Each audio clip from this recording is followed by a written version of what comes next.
Yeah. Let's get to our headlines, ladies and gentlemen, which were brought to you by Doral Volkswagen. Doral VW just broke the rules of gravity. Prices are falling so fast, we're checking for a crater. Volkswagen's priced like they've lost their minds. Doral VW, no one sells for less. No one. So the Canes, they win 27-24 to open up the season. Leroy, what did you make of it, buddy? What first impressions come away?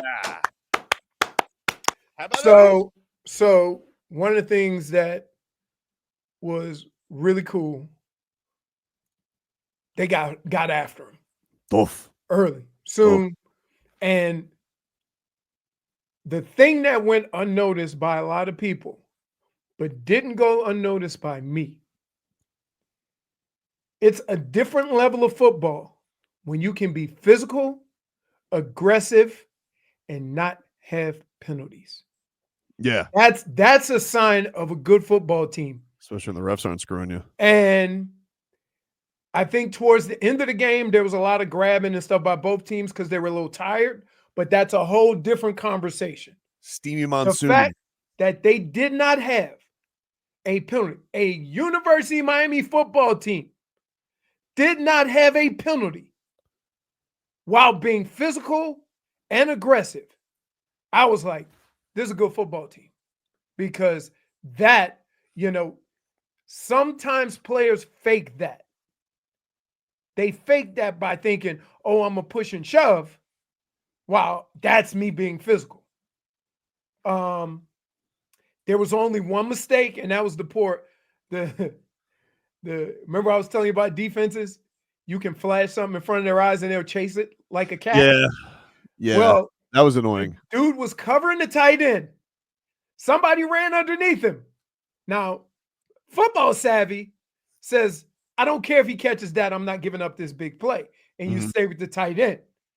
He got nervous and he stopped and got caught in no man's land. And they threw it to the tight end.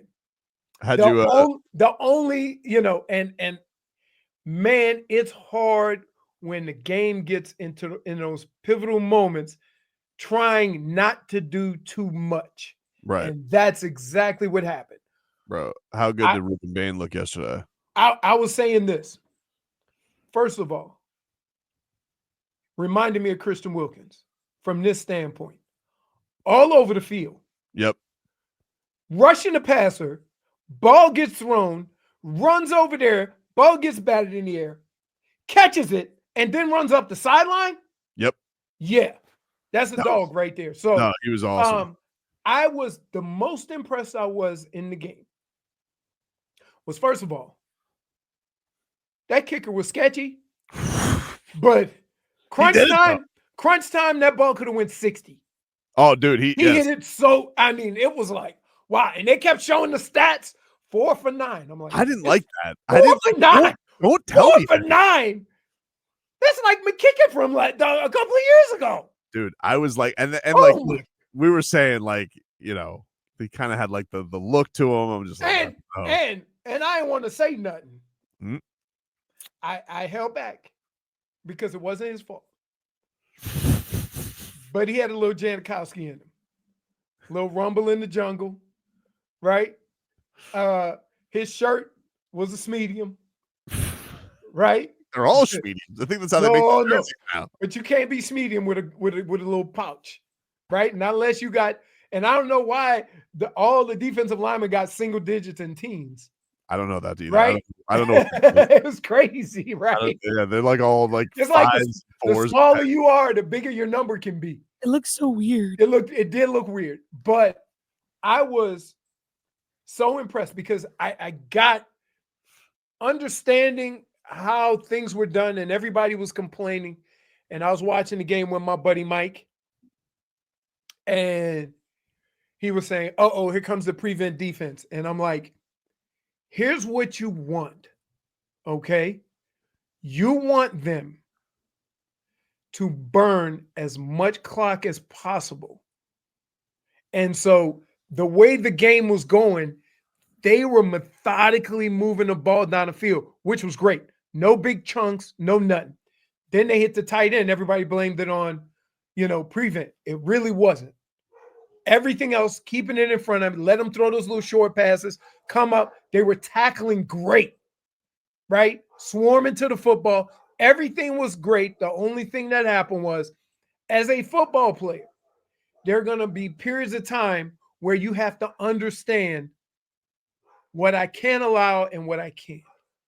And at no point in time should you let somebody run past you or get behind you. That was the only mistake. And I got it. I understood all that. Unfortunately, they went down and scored. Yep. Then the Canes went down, did their thing with, let me just say this, one for Notre Dame and one from Miami. Two of the sickest catches I've seen. Oh my God! Yeah, that kid from Notre Dame did have the sick catch. Right. I was like, wow. Okay. And they weren't even doubters. Like, they had to review both of them, but like they were like, right. They did a great job of like keeping possession on both of them. Yeah, unbelievable. It was unbelievable. I would tell you this: the way that front four got after Carr when they came back after they took the lead, that's what you haven't seen. That was nice here in Miami. They got after him with 4. They could not stop them. They could not block them. And it was like, holy smokes. And it wasn't a blitz. They got after him with 4. Dude, right? It was we blitzed once the whole game. Once. It was amazing what they did. And I'm gonna tell you, the sign of a good football team, if you can get after the quarterback with 4, it's gonna be a long day, because all you're gonna see all year is dump offs, crossing routes, screen passes. And if they get after the ball carrier like they did, man, I think and the other thing that was impressive is like, there was a lot of new, like, these are a lot of the guys who've, they're transferred over. The new guys are kind of all coming together. And then true freshmen are coming out there and balling out. So like, these are not guys who have been together a ton. Right. To have that kind of cohesiveness is pretty impressive. And who's number 10? Malachi. Huh? Malachi Tony. He's 17. I know, dude. Like, I was like, wow. And because I said, he might be fast, but he doesn't really look it yet. He ain't even got his man muscles yet. He's still a high schooler. When I heard he was 17 this morning, I was like, huh? You can do that? Yes. That's crazy. It was amazing. So I was impressed at, one, how they bounced back. I was a little disappointed in, you got all those turnovers and you only got you didn't really score. Old Toes was 17 when I walked on Barry University's campus. Had to use my Bucks ID to get into certain bars, Anyway, so I would say, I was so impressed with, and here's the thing. All week, what do we hear?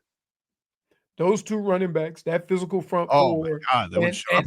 And I'm telling you, they had a couple of nice runs, right? Couple of nice runs, but how many of those dumbass hurdles did we have that went nowhere? Oh my gosh, I was like, all he did is hurdle. It was, and just no other way to explain it, a good football game with ebbs and flows. And the thing that, if you're a Canes fan, you should be most proud of is that it never seemed like you were out of it. It was never a situation of, oh no, here we go again. It was always a situation, okay, let's get him. Okay, now let's get the quarterback. Okay, let's do this. It was, you never felt that the game got out of hand. And so the way they got after that quarterback, I mean, look, the only reason why I didn't have more sacks is because, and I personally believe that if you get a grounded penalty, that should count as a sack. Agreed. 100%. Because you're basically just throwing it to get rid of a sack. And here's what I would say. You remember late in the game where he threw it and they had to review it, whether it's the two-handed thing? Yes. As soon as the ball hits an offensive lineman, it's grounding. So that's all you need to know. As soon as it hits the offensive lineman, I don't care if a running back's on the other side. As soon as it hits the offensive lineman, that's grounding. End of discussion. So once you see it hit, I think 64, right? It's automatic grounded. Whether there's a receiver in the area or not.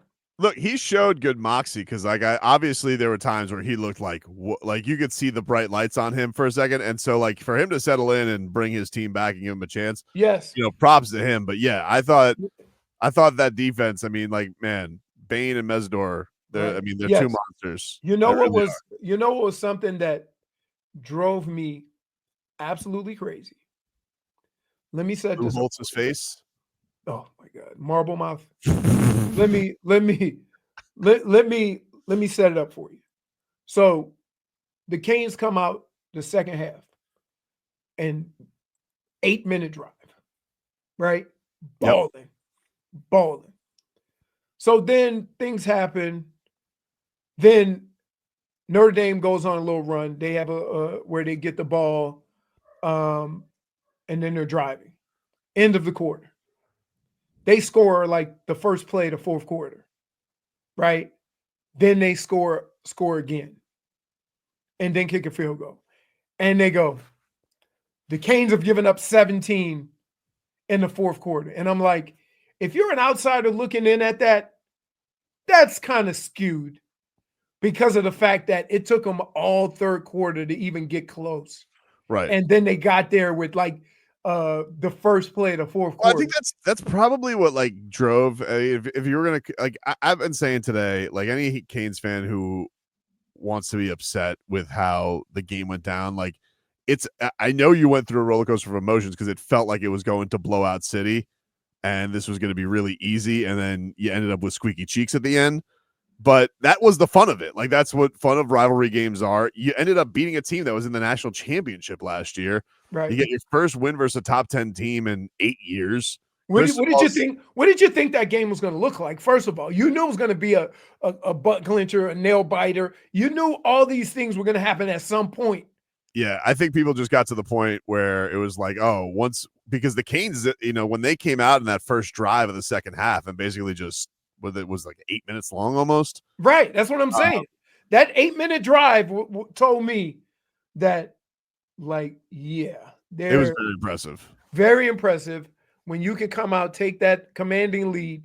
But you still had a lot of football left.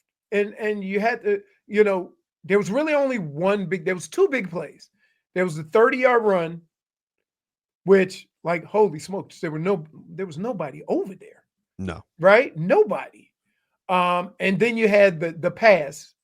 I think the run was just a well-schemed play that you ran away from everybody who seemed to be on the other side of the ball. If it went back and forth, like, you'd feel like anybody who I get it. There was people who are worried that Mario Cristobal is too conservative, and he's the number one thing that's been hit in his entire resume has been game management, and that you try to get on the lead too much. But like, the management of that game was fine, right? And here's where, sometimes you look at things and you have to look at it like this. Understand what they're doing and understand the execution of what they're trying to do. And sometimes you have a mistake or poor execution and you immediately go to the plan.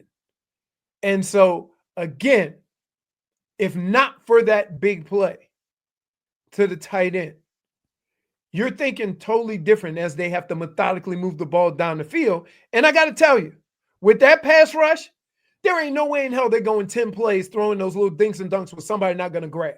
Yes, that being said, though, if Hoot doesn't hit that kick and we end up losing that game, I'm thinking it's Georgia Tech all over again because I'm having the angst of intangibles running down the field. Right. But it was a great game. Like look, there were some classic moments. Carson Beck, onions throws. Yeah. You got some young talent. You got some great transfer talent that came in. And they did that in not ideal conditions. So, like, you got a chance, like, your first look together to do that on that kind of a stage. Yeah, it was one of the moments of the weekend. It was fantastic. I watched a lot of football this weekend, right?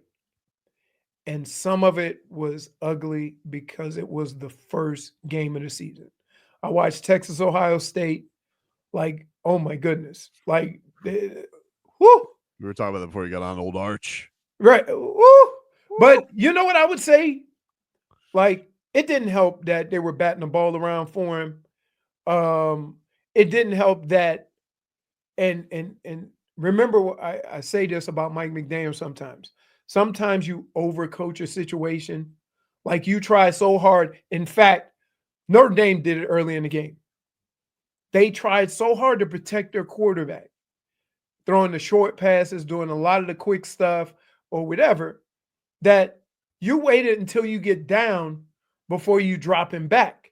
Now, I understand after the fact why they were doing that, because that front four got after Carr, right? But when you watch what Texas did, they did the same thing. Like you let them play. And sometimes you overcoach a situation so that it looks that way. And they go, why are he throwing all these short passes? Like, at what point during that game did you figure out, I hope they keep throwing these short passes because that crap ain't working? Oh, yeah. They are getting out, and they never stopped. They never stopped. And so when you say we got two of the best, the best tandem of running backs in the NCAA, yet you choose to throw little short passes. Like, what are you saying to your team? So, like, yeah, play football. And I was impressed at the fact that both offensively and defensively, they executed really well. They had some mistakes, right? But they executed really well based on when was the last time you've said this statement? Notre Dame had more penalties than the University of Miami. Hell, about any team. I don't think they did have more penalties than Miami. It was close. It was 6-5, but the rest Okay. was screwing us. Oh, okay. Oh, when's the last time you said Miami didn't have double digit? I don't know. It's a like, yeah, man. That was the most impressive thing to me was how sound and efficient they played football yesterday. So you would agree that the refs were trying to screw Miami at the end? No. But kind of. You see what I was saying, though, right? Like kind of. No. Like those pass interference. Like, come on. I mean, like they were calling them on them too. Not till like, the end. Hey, check this out. Hey, dude, can you stop hugging the wide receiver, please? I think he did that on purpose. I think he knew he was going to. I think he knew he was. One, he dove at him and clipped his legs. Yeah, but how many times did you see him hanging on with the jersey? Oh, but they never called it on them. No, yeah, they did. Not till the end. That's what I'm saying. The refs are trying to screw us, dude. I'm telling you. Brittany, you saw it too, right? No, I was there. I saw it. Yeah, Yes. she saw it. Oh, by the way, she's banged up today. It was ACC. Doesn't matter. They hate it. Well, the Canes of the ACC. It's a touchy the relationship. ACC refs notoriously hate Miami. Yeah, notoriously hate Miami, and they love Notre Dame. Because they've been trying to flirt with Notre Dame forever. Oh, please don't be an independent anymore. Come to the ACC. All right. If you say so, I'm like I was just happy with the game. It was a well played game, played with, like normal mistakes, nothing crazy. They didn't have what do they call them? They didn't have any swag penalties. No swag penalties. No swag penalties. I would tell you what, that was a physical football team. It was really impressive. Really impressive.